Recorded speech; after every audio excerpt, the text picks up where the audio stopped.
And it is the season of love, is it not, Clinton? It really is a season of love. Yeah. You know, and I think we're just really kicking it off. You know, this is the first weekend of February. Yeah. And, February is the month of love. This month, we're talking about love your home and what that looks like. 2025, it started off really busy, at least for us. Busier than a normal January was. And, getting into February, certainly still a lot of purchases happening, which might surprise some of our listeners. And we're going to talk about, do you love your existing home? Not everybody does. So maybe you're looking to buy a new home in 2025, or maybe you want to improve your existing home in 2025. So certainly lots to talk about. Yeah, and loving your home on a sentimental level is different than loving your home on a business level as well, right? Because they're two different things. On an economic level, like some people absolutely love their home, but the operating expenses are just so high, from property taxes to mortgage payment, and maybe a smaller home works out better.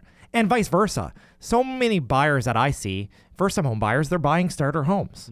But maybe that doesn't work for them forever. Maybe they need, maybe the way that they work has changed. Maybe they're working at home, or maybe their family has grown or changed, and they need a different style of home. Maybe they need more square footage, or maybe it's location that needs to change. I mean, everybody's needs shift from time to time. And that's why it's so important to really make sure that your house is good and secure and it meets your needs. Yeah, and also talking about sentimentality, it's obviously part of purchasing a home, but I think that it can have a double-edged sword in that it can be great in that because it can draw somebody to a home, but it can sometimes keep somebody in a home in which perhaps they should get rid of or make changes to. I see so many of our clients that sometimes own homes for 20, 30, 40 years. Yeah. They renovate it and then they sell it. Right. What the heck? Yeah. Wouldn't you want to enjoy that work? I was talking to some of my longtime clients this week, and, they're at a crossroads. They said, either I need to renovate this home and make it the way we want it, or we're going to buy another home that's going to better meet our needs. And their mortgage is coming up for renewal, and they're really thinking about it from kind of an economic situation. They love their location. They're okay with the house, but there's a lot of things in the house that would need to change for it to really work for them for the long run. And I said to them, if you're going to do it, it's always better to do it now, and then you get to enjoy this if you're in this home for 5, 10 plus years, then maybe, doing some renovations and then selling it. Why do you want someone else to enjoy the work? And the other thing I'll say about renovations, if you're planning on renovating to sell, I just wouldn't do it personally. And I hear from realtors all the time. So many times people do work and then someone buys it and they come and rip out brand new work that they've done. Maybe someone doesn't like the flooring or they don't like the kitchen and they're going to redo it anyway. I think, there is something to be said for something that's turnkey. But if you're kind of updating one thing, but, more of the house needs to be done, maybe just leave it all and let the next person do it the way that they want to do it. Yeah, often you watch some of these shows in which people are upset. They almost insist that whoever buys the house don't do certain renovation. I mean, my attitude, and again, I'm not necessarily the most sentimental person in the world, although I do have some of that, but be logical. Who cares? Once you sell that house and that asset no longer belongs to you and you get money for that house, who cares what happens to it?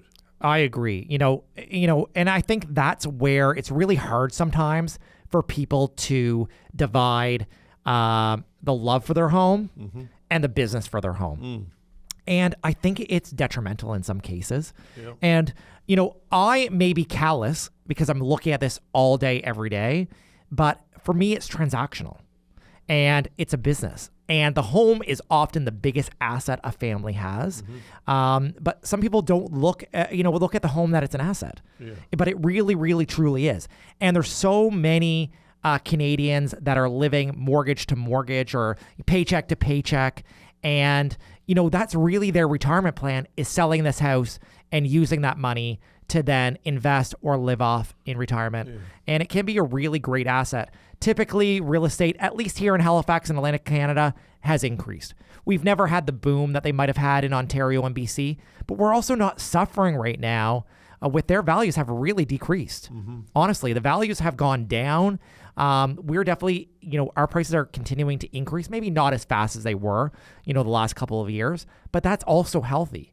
And, real estate here typically is a very safe investment overall and has been for many years. And I think going forward, just based on the amount of demand we have in our market, it will be a good investment going forward.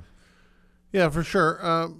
But again, I view a home, and you deal with people with different mindsets, but I view a home as an asset. I really do. I do too. And I do love your home, and that's important that you do love your home. But I think that at the end of the day, if you view it as an asset and a part of your business and your retirement plan and the whole thing, I think that's smart and prudent. What do you thought? I agree. And where the home is the biggest asset, I see so many people that are just so focused on getting mortgage-free, but yet sometimes they have a whack of consumer debt, or they're sitting in this asset that really needs some improvement. You need to protect the asset. If there is some renovations that you want to do and you're not that worried about the cosmetic, at least make sure the envelope of the house is good and secure. When we're talking about roof, we're talking about windows, we're talking about exterior siding, making sure that is safe and secure. It will protect the asset and also will help improve the value as well. Yeah. I think that's something certainly to take into consideration. And I think it would be remiss for us not to mention, not everybody loves their home. I think there's people that are renting that want to get into home ownership. I think there's people that own homes that are looking for a different style of homes. And I think we need to be cognizant of that. And I think there's going to be a lot of transactions here in 2025. The realtors have been coming out and saying, we think that there's going to be at least 5% more transactions this year than there was last year. And I can tell you January has started out very, very strong. Why do you think that is? I think there's pent-up demand. Yeah. I think we were in a higher rate environment last year from a mortgage lending perspective, and the rates have started to come down.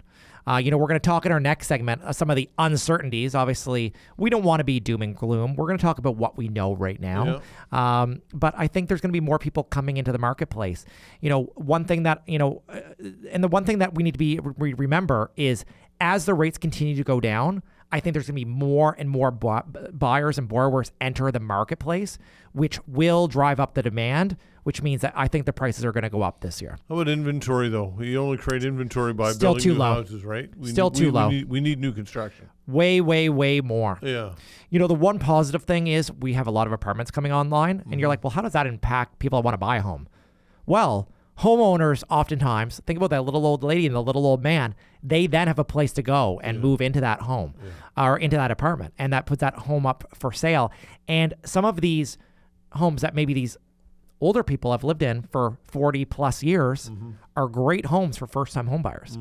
When I first started doing this 20 years ago, first-time home buyers bought starter homes.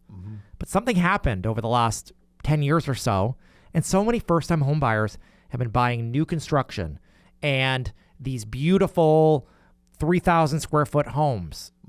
The culture shifted, but now the culture is shifting back. I think primarily because of price and affordability, but first-time home buyers are buying starter homes more and more so now. But again, we need all levels of inventory to start rebalancing, the demand that we have in the market. Yeah, when we're talking new homeowners, what are we talking? What type of demographics are we talking across Honestly, the board? It can be anywhere from 20 to 60. I see first-time home buyers. Yeah. I see a lot of first-time home buyers in their 40s and their 50s, which would surprise you, Todd. You think that at least people would have dipped their toe in the water. Yeah. But for whatever reason, a lot of people haven't.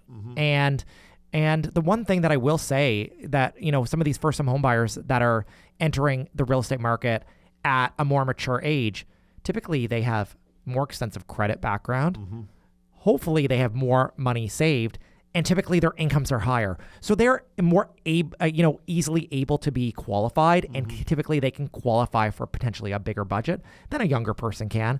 Yeah. But believe it or not, we're seeing a lot of people that are 21 years old and buying their first home. Sometimes, obviously, that takes the help of mother, father, brother, sister, or it takes some, really some help from a spouse. The average house price in Halifax is still over $500,000, and really we need over $100,000 of household income to kind of get into an average home. Okay, so we've got a guest coming up later in our third and fourth segment. We do. We'll definitely key that up. We do have a special guest, so we'll leave that for later. Indeed. And this next segment, we're going to be talking really about what's going on in the economy, the Bank of Canada, and a lot of chatter about tariffs, so we'll dig into that.